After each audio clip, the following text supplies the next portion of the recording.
감사 막 가슴이 얼마나 흥분이 되는지 서로 인사하겠습니다.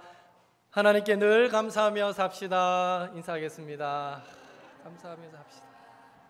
감사.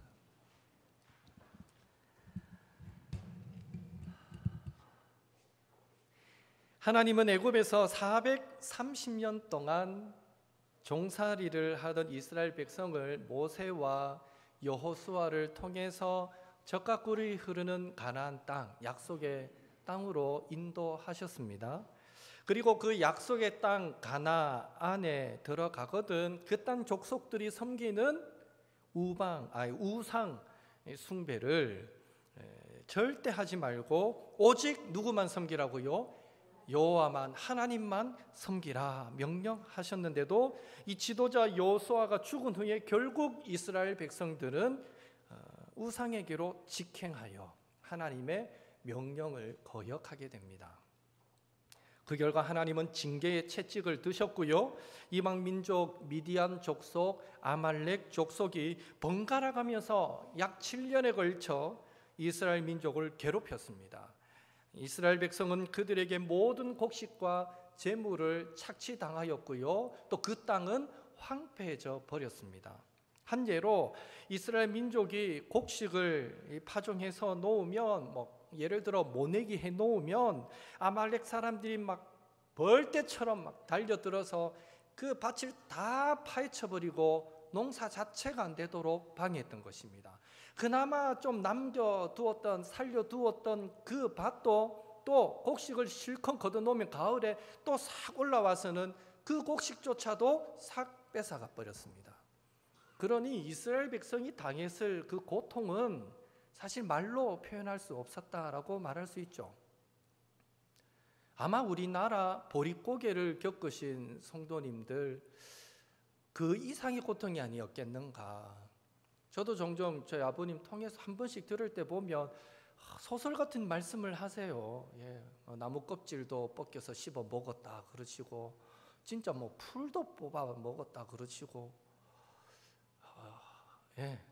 요즘 우리 아이들한테 얘기하면 정말 믿을 수 없는 이야기들을 하시는데, 얼마나 먹을 게 없으면 살기 힘드시면 그런 시대를 우리 어른 세대들이 보내셨겠습니까?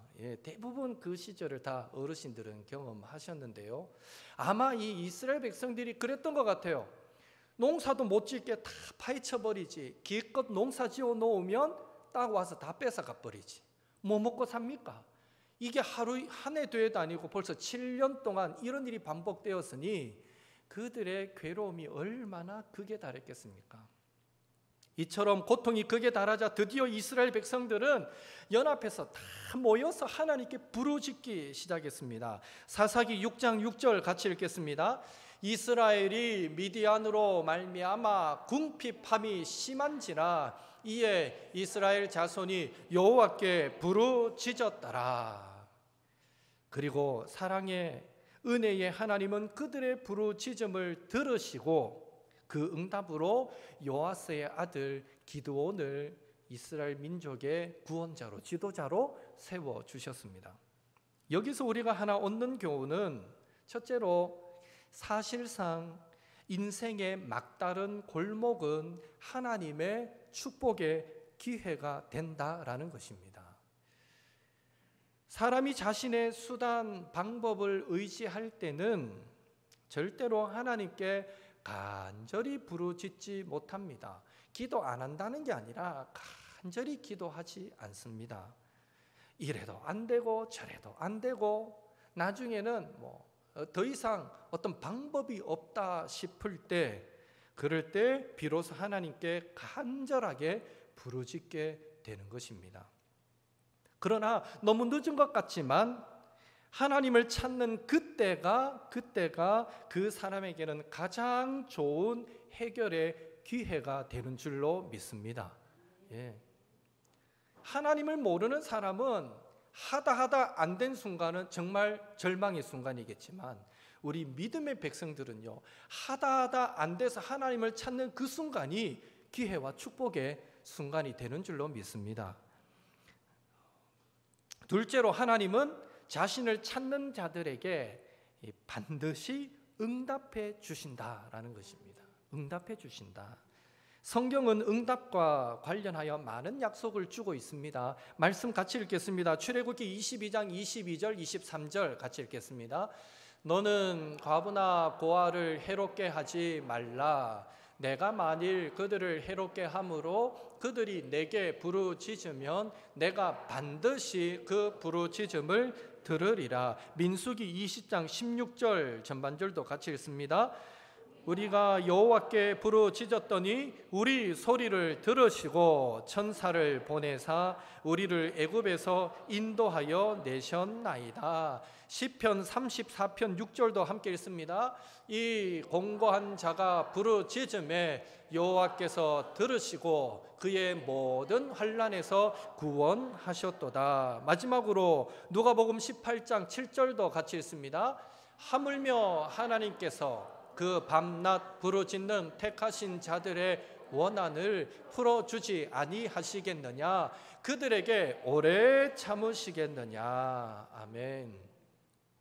바라기는 인생의 어려운 순간들을 만나실 때에 그때가 하나님을 찾고 하나님을 만날 축복의 기회이며 그때가 기도해야 할 때다라는 사실을 잊지 마시고 근심, 걱정, 염려, 어려움이 우리 앞을 막을 때에 낙심하기보다는 기도하시고 슬퍼하기보다는 찬송하시고 절망하기보다는 전능하신 하나님을 기대함으로 우리의 신음하는 소리까지도 다 들으시는 그리고 우리를 위해 일하시는 하나님을 만나시는 우리 옥토의 모든 성도님들 되시기를 예수님의 이름으로 축복합니다. 이렇듯 이스라엘 민족이 부르짖자 하나님은 기다렸다는 듯이 요아스의 아들 기드온을 이스라엘의 지도자로 구원자로 세워주셨습니다. 그러자 미디안 족속 때문에 용기를 잃고 낙심하고 또 가슴 조이며 살던 이 이스라엘 백성들이 하나님의 사람 기드온을 따라 나도 나라를 위해 싸우겠습니다 하고 자원하여서 32,000명의 군대가 모집됩니다. 난국에 훌륭한 지도자가 나온다는 것 축복이고요. 그와 함께 일할 동력자들이 있다는 것 축복인 줄로 믿습니다. 왜냐하면 백성의 수가 아무리 많아도 지혜로운 현명한 지도자 한 사람이 없다면 그 백성은 불행할 것입니다. 또 아무리 현명하고 지혜로운 지도자가 있다고 하더라도 그와 함께할 마음을 함께할 동력자들이 없다면 그 지도자는 아무것도 아니고요. 또 아무 일도 할 수 없는 것입니다. 그런 의미에서 하나님께서 오늘 대한민국의 난세를 이기고 국민을 하나로 연합시킬 민족의 지도자를 일으키게 되시기를 예수님의 이름으로 축복합니다. 정말 그러길 위해 기도해 주십시오.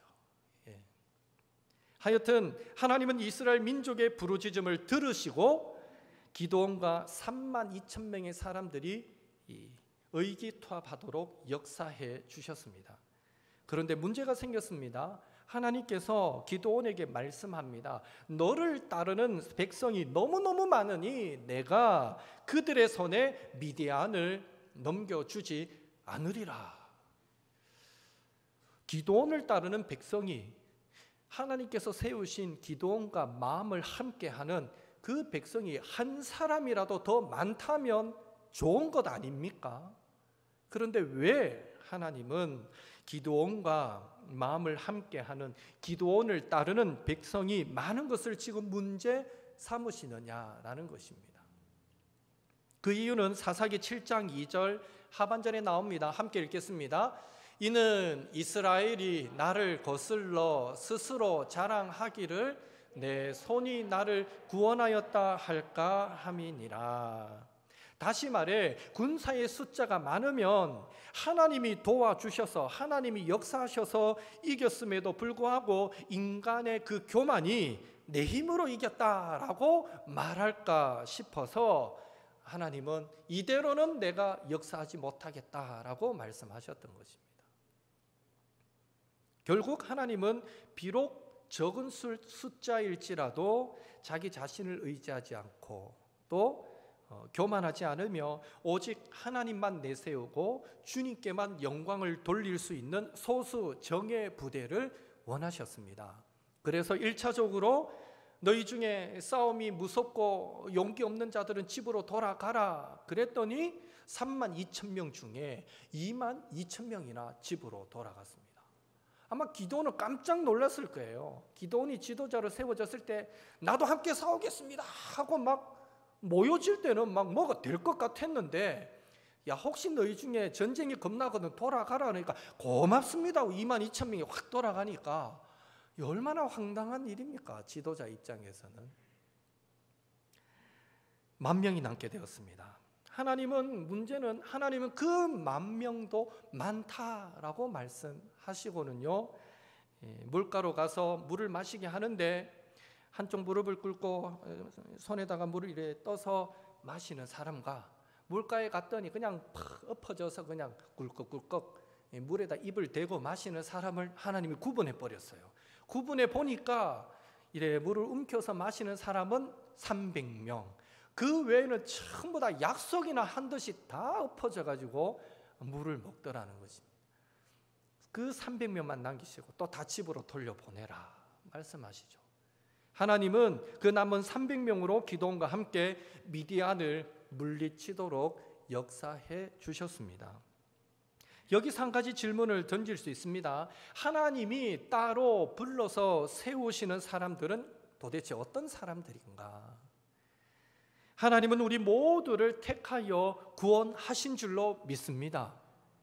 우리 중에 하나님의 택함을 받지 못한 사람은 한 사람도 없습니다. 모두 하나님의 선택함을 입어서 구원받은 주의 자녀 된 줄로 믿습니다.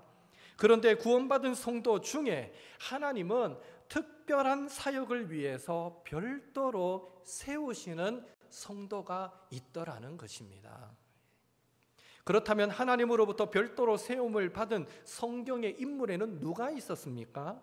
출애굽을 위해서 모세와 아론이 바로 별도로 세워져서 쓰임받은 사람이었습니다.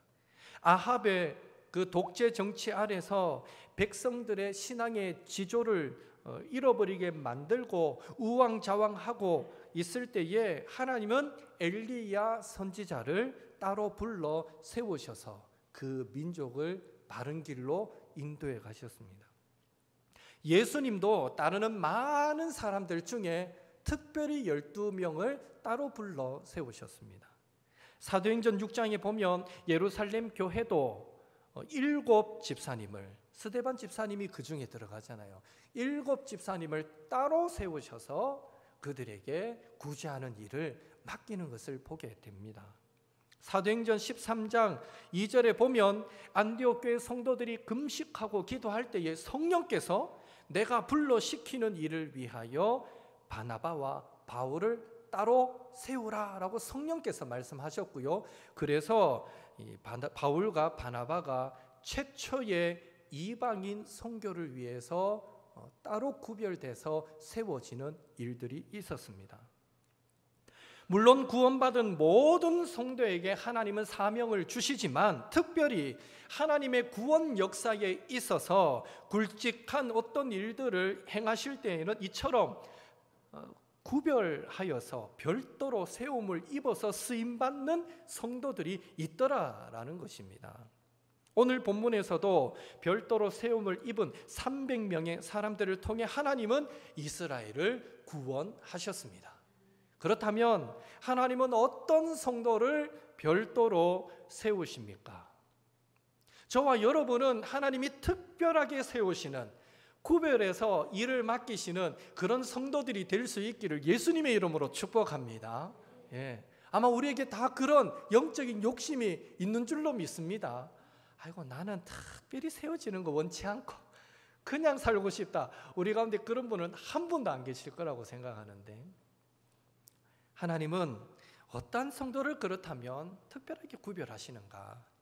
첫째로 목적의식과 가치관이 분명한 사람입니다. 하나님은 삶의 뚜렷한 목표의식을 가지고 사는 사람을 쓰십니다. 많은 사람들이 기도원을 따라 나섰습니다. 그러나 이 전쟁의 두려움 앞에서 22,000명은 집으로 돌아가고 말았습니다. 전쟁하러 나온 사람들이 무서워서 돌아갔다라는 것은 그들에게 아무런 목적도 없었다라는 의미가 되는 것입니다. 가족과 그리고 공동체와 나라와 민족을 위해 자기를 희생하는 것이 얼마나 귀중한 일인지 그 가치를 모르는 사람들이었다라는 것입니다. 목표가 있는 사람은 어떠한 굴욕도 그 굴욕에도 끝까지 밀고 나가고요. 그 가치를 아는 사람은 자신의 목숨조차도 아까워하지 않는 것입니다. 그러나 목표가 없으면 누구라도 쉽게 포기하고 마는 것입니다. 반면에 1차적으로 선택된 10,000명의 용사들, 그 10,000명의 용사들은 무엇 때문에 자신들이 남게 되었는지, 자신들이 지금 하려고 하는 일이 무엇인지를 그들은 분명히 알고 있었습니다. 그래서 그들은 전쟁의 두려움을 이길 수 있었던 것이죠. 자신들이 선택된 것은, 자원하여 이 자리에 남은 것은 내 조국, 내 나라를 위해서, 하나님의 영광을 위해서다라는 분명한 목적이 그들에게 있었기 때문에 죽음의 두려움도 뒤로하고 남아 있을 수 있었다는 것이죠. 오늘 우리도 마찬가지입니다. 하나님 안에서 분명한 인생의 목적, 어떤 소명의식을 가질 때 우리는 기꺼이 내 자신을 주를 위해서 내어드리는 자리까지 나아가기를 우리는 마다하지 않게 됩니다. 반대로 성도로서의 삶의 이유와 목적이 우리에게서 자꾸만 흐릿해져 갈 때 우리는 나를 주님께 내어드리는 것을 두려워하게 된다는 것입니다. 그런 의미에서 오늘 저와 여러분은 인생의 참된 목표, 그 가치를 어디에 두며 살아가고 계십니까? 로마서 14장 8절 같이 읽습니다. 우리가 살아도 주를 위하여 살고 죽어도 주를 위하여 죽나니 그러므로 사나 죽으나 우리가 주의 것이로다. 아멘. 고린도전서 10장 31절도 같이 읽습니다. 그런즉 너희가 먹든지 마시든지 무엇을 하든지 다 하나님의 영광을 위하여 하라. 아멘. 바라기는 저와 여러분의 인생의 목표, 가치, 그것이 나 하나 잘 먹고 잘 사는 것에 있지 않고 내 가족 행복한 것에만 있지 않으며 살아도 주를 위해 살고 죽어도 주를 위해 죽겠습니다. 궁극적으로 나는 하나님께 영광 돌리며 살겠습니다 하는 것이 우리의 인생의 목표가 되어서 주를 위한 일에는 어떤 두려움도 가지지 않고 담대하게 우리를 내어드릴 수 있는 그런 옥토의 성도님들 되시기를 예수님의 이름으로 축복합니다. 또 하나님은 어떤 성도를 별도로 세우십니까? 둘째로 믿음의 사람입니다. 믿음의 사람. 사사기 7장 12절은 미디안 군대의 모습을 이렇게 묘사합니다. 함께 읽겠습니다. 미디안과 아말렉과 동방의 모든 사람들이 골짜기에 누웠는데 메뚜기의 많은 수와 같고 그들의 낙타의 수가 많아 해변의 모래가 많음 같은지라. 상황이 이러한데 32,000명도 모자랄 텐데 성경에서 메뚜기와 같더라, 메뚜기의 그 어떤 숫자와 같더라 이 정도 표현하면 적어도 눈으로 봤을 때 빽빽하게 사람들이 쳐들어왔다는 거예요. 실제로 메뚜기 떼가 한번 확 닫히면 재앙과 같은 수준으로 닫히면 한 2억 마리에서 10억 마리까지 온답니다. 요만한 것들이 빽빽하게 막 태양을 가릴 정도로 오니 그 숫자가 얼마나 많겠습니까? 근데 오늘 이 미디안 족속의 그 숫자를 메뚜기 떼에 비유했다는 것은요, 그 골짜기에 땅이 안 보인다는 거예요. 사람들로 가득 찼다는 거예요. 그 숫자가 얼마나 됐겠어요? 그런데 32,000명도 택도 없을 텐데 하나님이 22,000명 돌려보내고 10,000명으로도 안 될 텐데 안 된다 많다 하고는 또 9,700명 돌려보내고 300명만 남겼으니 정말 인간적으로 생각하면 이거 자살 행위다 이런 생각이 충분히 드는 상황이었습니다. 그런데 놀라운 사실은 최종적으로 남은 이 300명 중에 이렇게 적은 숫자로 우리가 어떻게 저 군대와 싸웁니까? 라고 반문하는 사람이, 질문하는 사람이 한 사람도 없었다는 것입니다. 그저 그들은 하나님과 하나님께서 세우신 기드온을 믿었던 것입니다. 하나님은 바로 이런 믿음의 사람들을 별도로 세워서 사용하시는 것입니다. 앞서 10,000명의 사람들은 그들에게 분명한 목적은 있었어요. 내가 하나님의 나라를 위하여, 내 백성을 위하여, 내 가족을 위하여 기꺼이 내가 죽겠노라. 그 정도의 목표는 있었지만 왜 또 하나님은 300명으로 구분하셨을까요? 그들에게는 과연 저 군대를 바라보고 싸워서 이길 수 있겠는가 하는 이 믿음, 싸워서 이긴다는 이 믿음이 그들에게는 과연 있었겠는가? 성경은 자세하게 기록하고 있지 않지만 오늘 최종적으로 남겨진 300명에게는 그 믿음이 있었다는 거예요. 그 믿음이. 또 하나님은 어떤 성도를 별도로 세우십니까? 셋째로 순종하고 따르는 사람입니다. 사사기 7장 17절에 보면 기드온은 300명의 용사들에게 이렇게 말합니다. 함께 읽겠습니다. 그들에게 이르되 너희는 나만 보고 내가 하는 대로 하되 내가 그 진영 근처에 이르러서 내가 하는 대로 너희도 그리하여. 요 한 구절만 보면 기드온이 뭐 특별한 전술이 있는 것처럼 그렇게 말하고 있습니다. 그렇다면 300명의 용사들이 기드온이 하는 대로 순종했던 것, 그것이 도대체 무엇이었습니까?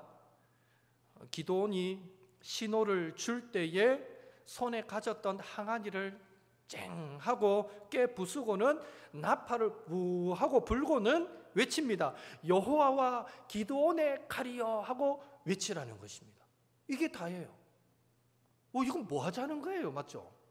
전쟁하러 가는데 우리가 100명이니까 100명, 300명이니까 100명, 100명, 100명 세 계조로 나누고 한 계조는 정면으로, 두 계조는 측면으로 들어가자. 뭐 이런 전술이 있어야 되는데 뭔가 있을 것 같았는데 기껏 한다는 얘기가 다 항아리를 준비해라, 횃불을 준비해라. 그리고 내가 신호를 탁 주면 항아리를 쨍 하고 깨트리고 그리고는 소리를 꽥 지르면서 여호와와 기드온의 칼이여 하고 외쳐라. 그러면 된다. 이거 어쩌자는 거예요, 전쟁하자면서. 정말 그 300명의 용사 입장에서는 이런 전술, 황당해도 너무 황당한 전술을 기드온은 요구했습니다. 그러나 놀라운 사실은 300명의 용사들이 하나님께서 기드온을 통해 명령한 대로 그대로 순종하였을 때 미디안 군사들은 참 놀라운 일이죠. 그냥 항아리를 쨍 하고 깨뜨렸던 것 뿐인데 놀라서 일어난 미디안 군대들이 자기들끼리 서로 싸우고 죽이고 자멸해버리고 도망가 버렸다라는 것입니다. 그래서 결과적으로는 이 이스라엘 백성들은 그 300명 칼 한 번 제대로 못 휘두르고 그 전쟁에서 승리하였다라는 것입니다. 여기서 얻는 교훈도 우리도 인생의 어떤 어려움, 문제를 만난다면 믿음으로 하나님께 맡기고 순종할 때 하나님께서 책임지시고 하나님께서 우리를 위해 일하시게 된다라는 사실을 깨닫게 됩니다. 그래서 시편 기자는 시편 141편 5절에서 우리들에게 이렇게 말씀합니다. 함께 읽겠습니다. 의인이 나를 칠지라도 은혜로 여기며 책망할지라도 머리에 기름같이 여겨서 내 머리가 이를 거절하지 아니할지라. 그들의 재난 중에도 내가 항상 기도하리로다. 아멘. 시인은 지금 매를 맞아도 은혜로 여기고 책망을 받더라도 겸손히 받아들이며 재난을 당해도 낙심하지 않고 기도하겠습니다라고 지금 고백하고 있습니다. 왜 이런 기도가 가능합니까? 기도하면서 하나님의 뜻에 순종하며 나아갈 때 하나님은 반드시 우리를 위해 싸워주시고 우리로 하여금 원수의 목전에서 상을 얻게 하시며 승리케 해주심을 믿습니다 하는 그 믿음이 있었기 때문에 이 고백이 가능했던 것입니다. 그런 의미에서 저와 여러분도 혹 이해가 되지 않고 혹 너무 억울하다 싶은 상황을 만나고 혹 잘못한 것이 없이 욕먹는 일이 생기더라도 그 어떤 경우에라도 모든 일을 하나님께 맡기고 기도하며 주님의 뒤를 묵묵히 순종하며 따라가는 신앙을 우리도 소유하심으로 우리 앞서 일하시는 그 하나님을 통해서 우리 삶 속에 미리 예비해 두신 승리와 축복을 늘 맛보고 경험하며 살아가시는 또 우리 옥토의 성도님들 되시기를 예수님의 이름으로 축복합니다. 미국 필라델피아 한인 영락교회에서 실제로 있었던 일이라고 합니다. 1985년도의 일인데요. 한인 몇 사람들이 모여 개척을 했기 때문에 돈도 없고요. 그래서 미국인 교회를 빌려서 예배를 드렸습니다. 오전에 미국인들이 모여서 예배를 드리고 점심 먹고 흩어지면 이제 오후에 적당한 시간에 이제 그 교회를 빌려서 거기서 예배를 드릴 때였습니다. 그런데 한 번은 미국인 교회 책임자가 찾아와서는 우리 교회 운영이 어렵고 성도도 이제 거의 줄어서 안 나오고 더 이상 교회를 운영할 방법이 없으니까 당신 교회가 우리 교회를 인수했으면 좋겠습니다 하고 제안을 합니다. 돈이 없어서 지금 미국인 교회에 세를 얻어서 예배드리고 있는데 찾아와서는 교회를 인수하라니 얼마나 황당하게 들렸겠습니까? 죄송하지만 아직 우리가 그런 여력이 안 됩니다 하고 거절했어요. 그런데도 이 미국인 책임자가 계속해서 찾아와서 교회를 인수하라는 거예요. 그러면서 다음에 찾아왔을 때 한다는 말은 왜 우리가 당신들에게 교회를 인수하라고 하는가 하면 당신들은 보니까 기도하는 교회이고 성도들이 열심히 있는 교회이고 또 주님을 뜨겁게 사랑하는 교회인 것을 우리가 보았다는 거예요. 당신들 정도면 이 교회를 인수해서 얼마든지 부흥시키고 하나님께 영광 돌릴 수 있을 거라는 확신이 있기 때문에 인수하라는 것입니다. 제발 인수해 주십시오 라고 말합니다. 그래서 몇 번 거절하니까 결국 그 미국인 교회에서 이렇게 제안합니다. 우리가 이 교회를 그냥 드릴 수도 있지만 그래도 법적인 문제가 있으니까 그렇다면 단돈 1달러에 우리 교회를 인수해 주십시오. 그러면 되지 않겠습니까? 그래서 웬걸 1달러로 그 미국인 교회를 인수하게 되었고요. 그 미국인 교회가 이 교회를 한국인들에게 넘겨주기 전에 2,500달러를 들여서 자신들이 쓰고 있는 오르간도 미리 고쳐주었고요. 그리고 또 자신들이 지금껏 헌금해서 남아있는 3,000달러도 함께 이 한국교회에다가 헌금해 주었다 하는 그런 이야기가 있습니다.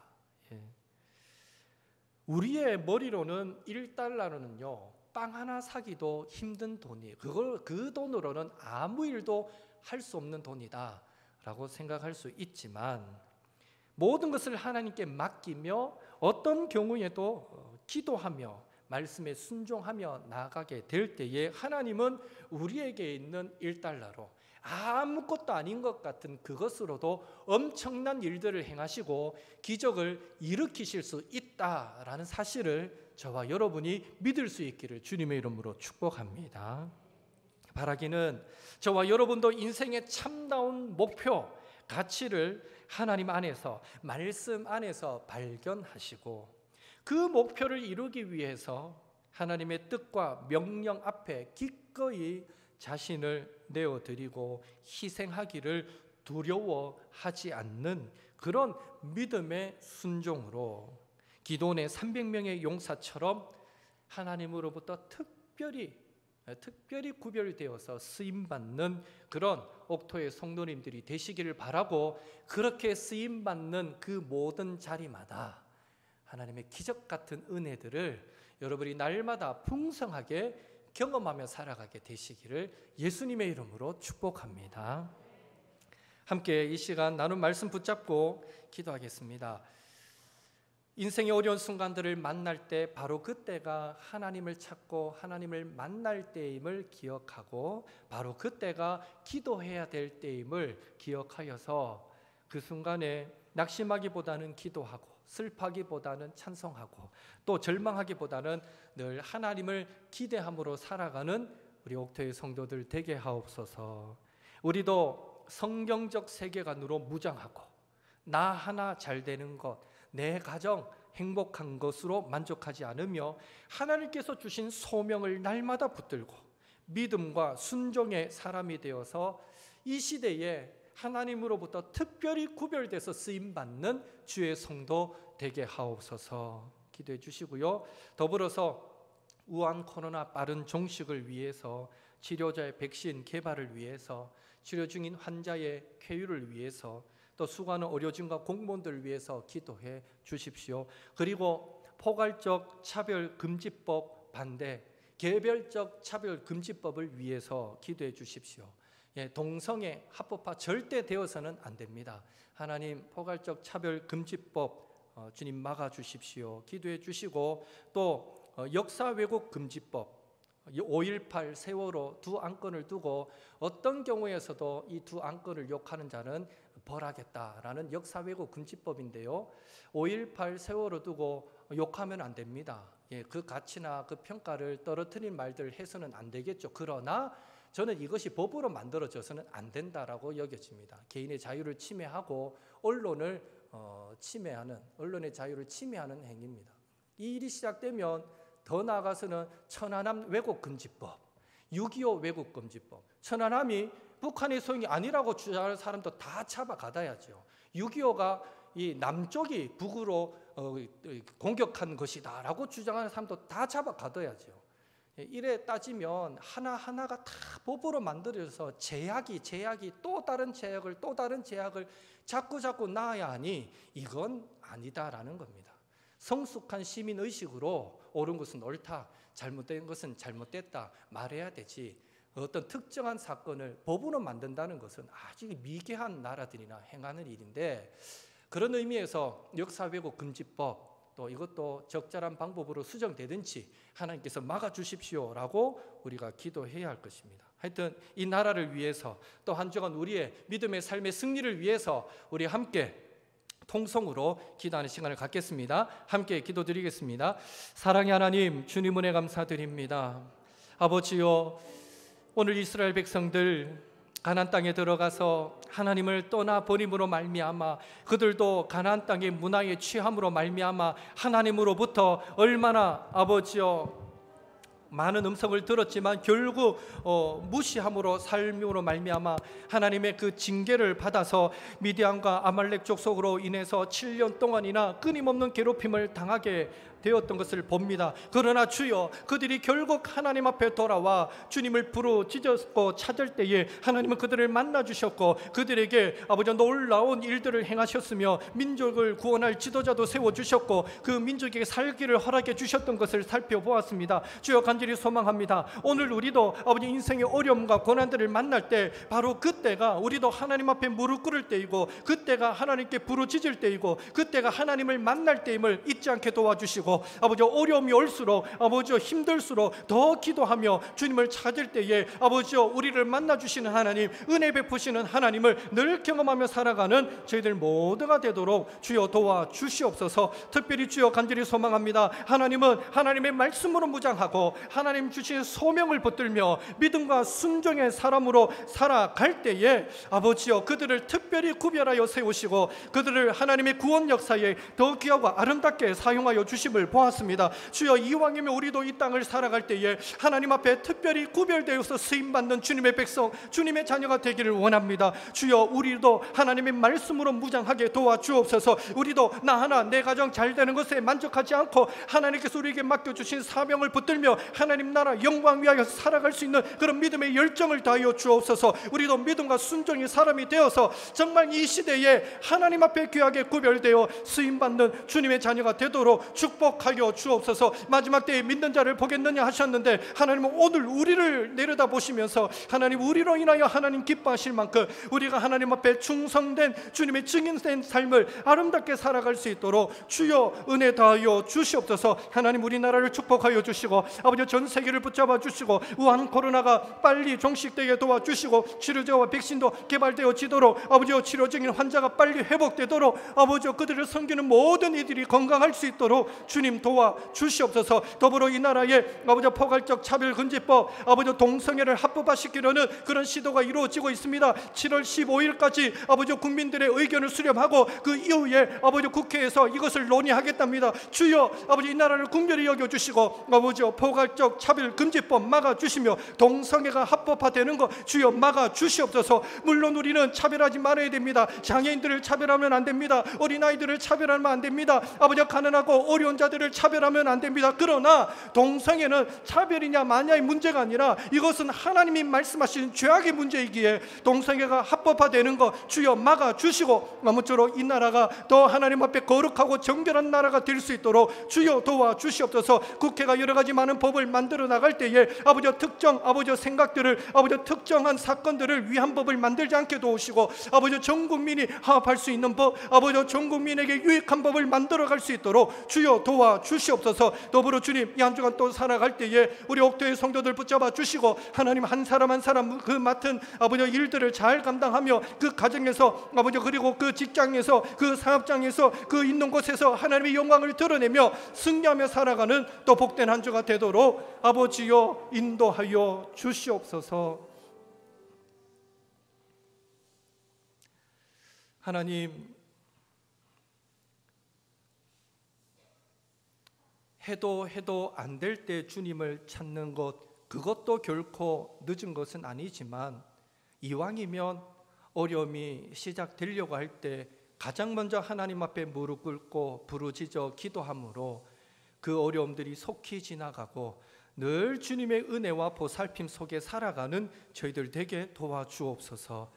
또한 늘 하나님의 말씀으로 무장하고 또 하나님 주신 소명을 우리 안에 날마다 새롭게 하고 또 믿음과 순종의 사람이 되어서 많은 성도들 중에 특별히 구별하여 하나님께 쓰임받는 귀한 삶을 살아가는 또 옥토의 성도들이 되도록 주여 인도하여 주옵소서.